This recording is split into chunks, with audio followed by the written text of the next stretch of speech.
Bonjour à tous, alors aujourd'hui je vous propose une petite récurrence, pas très difficile mais classique. On va montrer par récurrence une formule de terme général de suite. La suite elle est définie par récurrence, c'est une suite ici du type, vous voyez, arithmético-géométrique. Ça veut dire que un plus 1 c'est quelque chose fois un moins ici un demi, donc c'est arithmético-géométrique. Et là donc on vous propose une récurrence. Alors, comme toutes les récurrences, on va héréditer. C'est vraiment la partie difficile. On va commencer bien sûr par l'initialisation qui est en général évidente. C'est le cas encore une fois. Et l'hérédité, vous allez voir, il suffit de bien s'y prendre et ça passe en général tranquillement. Donc première partie, alors on va regarder déjà si c'est vrai pour le rang donc n égale 0 parce qu'on vous demande de démontrer cette propriété pour tout entier. Donc quand on dit ça tout entier, c'est sous-entendu des entiers naturels, évidemment. Et je vais choisir pour rédiger cette récurrence une rédaction que certains emploient, d'ailleurs très nombreux. On va donner donc un nom à cette propriété, on va l'appeler Pn. Voilà. Ça sera donc la propriété Pn, c'est que Un c'est 4 fois 3 puissance, 3 quarts puissance n moins 2. Donc pour l'initialisation, on va donc regarder ce que donne P0. Donc pour n égale 0, on va regarder donc U0, c'est 2. On regarde le membre de droite, 4 fois 3 quarts puissance 0 moins 2. La puissance 0, attention ça fait 1, donc ça fera 4 fois 1 moins 2. 4 moins 2, ça fait 2. Donc ici, on peut mettre P0 est vrai. D'accord? Petit avantage, on n'a pas besoin de mettre la propriété est vraie. Voilà. Ensuite, l'hérédité. Donc, avec cette rédaction et une propriété, on va supposer donc que pour un certain rang n, la propriété Pn est vraie. On suppose que pour un certain n, voilà, on suppose que Pn est vrai. Le but, vous avez bien compris, c'est montrer que Pn plus 1 dans ce cas-là est vrai. Alors, là comme ça c'est limpide, donc vous devez montrer qu'on peut passer de Pn à Pn plus 1.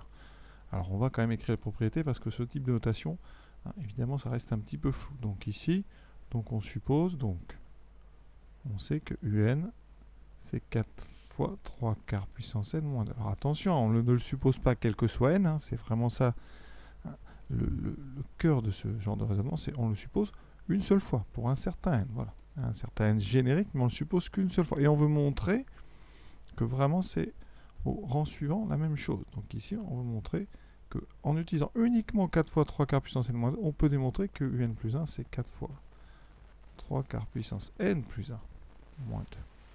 D'accord? Donc vous devez bien comprendre, il y a la relation qui est donnée dans le texte ici, que je suis en train de souligner en bleu, celle-là elle est vraie pour tout n, d'accord, quel que soit n, donc vous pouvez vraiment l'utiliser autant de fois que vous voulez en remplaçant n par ce que vous voulez d'antinaturel. Notre hypothèse de récurrence, donc ici, celle-là, vous ne pouvez pas la transformer, vous n'avez pas le droit de mettre un n différent, vous ne pouvez pas mettre n plus 1, vous ne pouvez pas mettre 0, voilà. Vous devez la garder telle qu'elle. D'ailleurs, ça va être notre point de départ. Ici, donc, on sait Un égale 4 fois 3 quarts puissance n moins 2. On le sait parce que c'est notre hypothèse de récurrence. Et on va transformer ça. Ou l'utiliser à bon escient. Alors, quand est-ce qu'on peut l'utiliser? On va l'utiliser dans la relation bleue. Alors, ça, et on sait que, donc, Un plus 1, c'est 3 quarts fois Un moins 1 demi. Donc là, vous avez le droit d'utiliser votre hypothèse de récurrence, puisque dans la relation que je viens d'écrire, vous avez exactement Un. C'est bien le même.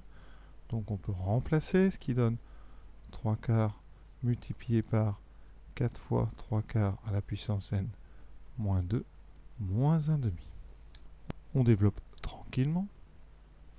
Ça fait donc 3 quarts fois 4. Alors 3 quarts fois 4, le 4 va disparaître. Donc il restera 3 fois 3 quarts puissance n. Alors c'est pas très pratique de faire disparaître ce 4, donc on va le laisser. Vous allez voir pourquoi. Parce que ça nous laisse un 3 quarts ici. Un 3 quarts qui va se mettre avec la puissance n ici pour former 3 quarts puissance n plus 1.